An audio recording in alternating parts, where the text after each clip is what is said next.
In late May, I welcomed Dave Steeves of the Goose Hummock shops aboard my Mako 21 bay boat to sample some of the spring variety available in Upper Buzzards Bay. After launching in Mattapoisett, we set a course for one of the many rocky areas the bay is known for.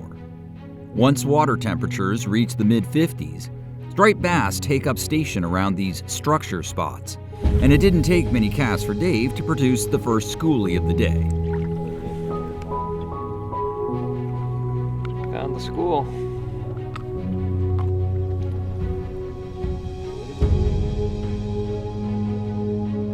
Our next stop was a small cove where I've often found stripers and blues patrolling the open shallows. At this time of year, the fish gather on sand and mud flats to feed or simply warm themselves, and it's possible to see them finning or tailing on the surface on calm days.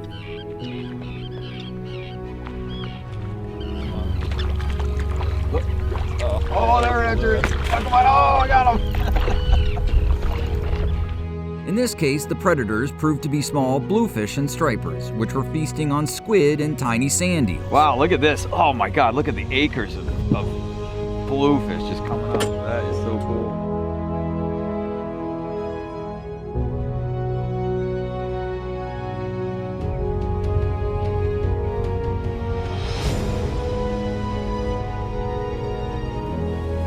The blues were a lot of fun, but we had bigger fish in our sights, so it was time to move on to the next spot. Dave and I spent the next hour or so working a long stretch of shoreline peppered by rocky points and shallow coves, using the trolling motor to weave between any large boulders. A trolling motor makes it much more relaxing to fish among big boulders, and the Minn Kota spot lock feature will automatically hold the boat in position to prevent you from drifting onto the rocks should you uncover a school of fish. Got him. Not a bad fish. Oh, that's got. Yeah, it's got little shoulders too.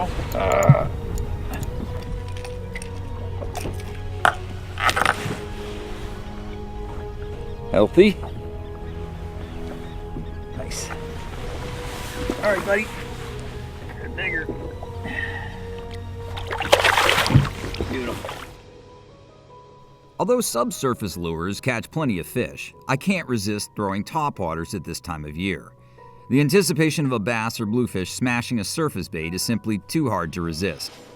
Some of my favorite lures include 5 to 7 inch hard baits such as the Rapala Skitter Pop, Shimano Orca, Rebel Jumpin' Minnow, Zara Spook, and the Drifter Dock, as well as a variety of pencil poppers like those made by Cordell and Oceanborn.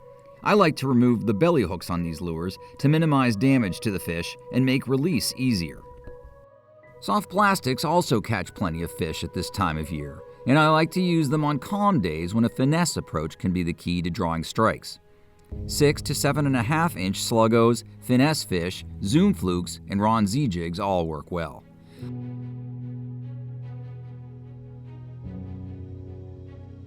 Spring is also prime time to use fly gear, as Dave proved once we discovered an area where the fish were thick. A 9-weight outfit rigged with intermediate or full sinking line will usually do the job. Productive flies include white squid patterns, large deceivers, clousers, and mushies.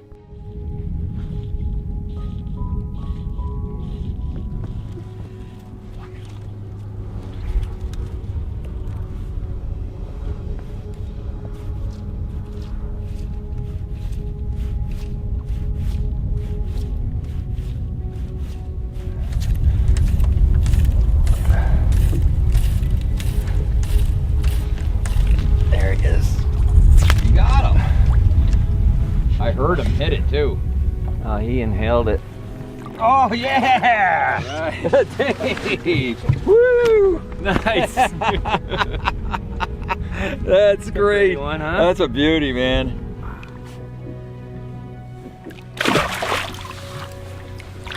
All right, go, buddy. Woohoo!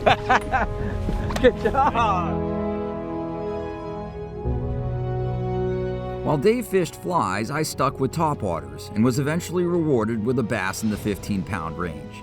A fish of that size puts up a great fight on light tackle. Got him. Good one. Good fish right here. All right.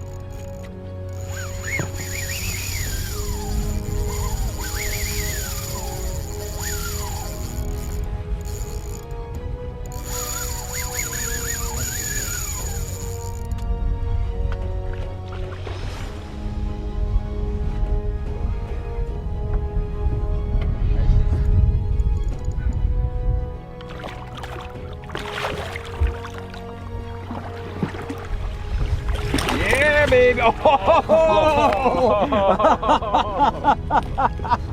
Look at that, huh? Oh my God. Very. All right, Dave. Nice. Thanks for netting them there, buddy. Thanks for the patience.